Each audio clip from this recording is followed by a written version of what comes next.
लगातार बारिश में तालाब का पानी ओवरफ्लो हो रहा है। पूरा इलाका जलमग्न हो चुका है। स्थानीय लोगों को प्रदूषित पानी से होकर गुजरना पड़ रहा है। पानी में जहरीले कीड़े घूम रहे हैं। मौजूदा हालात के डर से निवासियों की रातों की नींद उड़ चुकी है।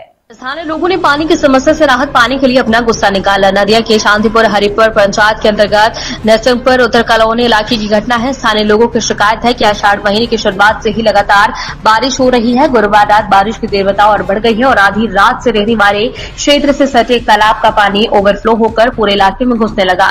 इस इलाके में पहले भी ऐसी घटनाएं हो चुकी हैं। जल निकासी व्यवस्था पर सवाल उठ रहे थे, लेकिन प्रशासन को कोई परवाह नहीं है। मौजूदा हालात में स्थानीय लोग चाहते हैं कि जल निकासी व्यवस्था पर तुरंत काम हो, वरना इस प्रदूषित पानी से बच्चों से लेकर बुजुर्गों तक सभी बीमार पड़ रहे हैं। सबसे बड़ी समस्या पानी में घूम रहे जहरीले कीड़े हैं, जो कहीं इलाके के लोगों को सांप भी काट सकते हैं। शुक्रवार को इलाके की महिलाओं ने अपना गुस्सा जाहिर किया। हालांकि इस संबंध में हरिपुर पंचायत के मुखिया बीरेन मेहता का दावा है कि उन्होंने मामले पर नजर रखी है और अत्याधुनिक प्रणाली के जरिए जल निकासी का काम तुरंत शुरू करवा दिया है। পুকুর সেচের দিকে ভরে যাচ্ছে, পুকুর সংস্কার করতে হয়। আবার এই নোংরা জল সব এই আমাদের বাড়ি ঘরে ডুবে যাচ্ছে। তারপরে রাস্তাঘাট সেই ঠিক মতন হচ্ছে না, তার জন্য পুকুরে জল ঢুকে তো জল পুরো রাস্তা আপনাদের বেশ কয়েকটা বাড়ি ঢুকে গেছে। পুকুরটা গভীরতা নেই বলেই তো পুকুর।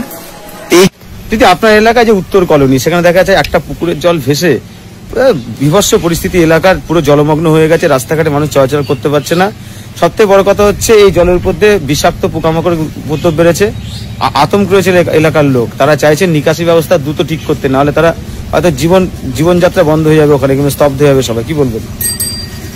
এই পুকুরটা তো অনেক দিনের অনেক পুরনো পুকুর, কিন্তু সেখানটা দেখা যাচ্ছে পুকুর তো সংরক্ষণই হয় না। পুকুরটা আশেপাশে যারা মানুষ, সাধারণ মানুষ রয়েছে, তারা ভরাট হয়ে যাচ্ছে, প্রশাসন করে।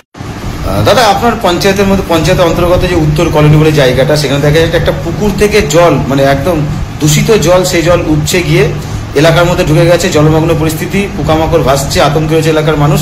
তারা চাইছেন নিকাশি ব্যবস্থা। কি বলবেন? এখানে আমার সকালে কথা হলো মেম্বারের সঙ্গে। কথা হওয়ার পরে আমরা ওইখানে আপাতত পঞ্চায়েতের পক্ষ থেকে আমাদের মেম্বারের সঙ্গে এবং এলাকার কিছু মানুষ ছিল, তাদের সঙ্গে আমার কথা হয়েছে যে জল নিকাশিটা আপাতত মানুষের চলাচলের জন্য আমরা যাই হোক পাম্পের মাধ্যমে একটা সেট ব্যবহার করে ওইখানে দুটো সেট লাগাবো। সেটটা লাগিয়ে জল নিকাশি যাতে অন্যত্র জায়গায় সরিয়ে ফেলা যায়। কষ্ট হচ্ছে তো এই যে পা তো এখন এটা কিসের জল? পুকুরের? পুকুরে ওই পচা গন্ধ পুকুর, ওই সব জলে পাচ্ছে। এত জীবাণু ছড়ালে তো শরীর খারাপ করবে। তো শরীর খারাপ তো হইয়া বলছে, আবার শরীর খারাপ করবে কি? সাপ পোকামাকড় ভয় পাচ্ছেন? সাপ পোকামাকড় দেখা যায় ওই গাছের খারাই গেছে। আচ্ছা, যারা এই এলাকায় যারা বাচ্চারা রয়েছে, বয়স্করা রয়েছে, তারা তো হাঁটাচলা করতে পারছে না। জানো না তুমি নিজেও তো বোঝো। কি চাইছেন আপনারা? আমি আর কি চাও, এলাকার যারা এই যে যারা নেতা কিংবা যারা প্রতিনিধি, তারা এসেছিল?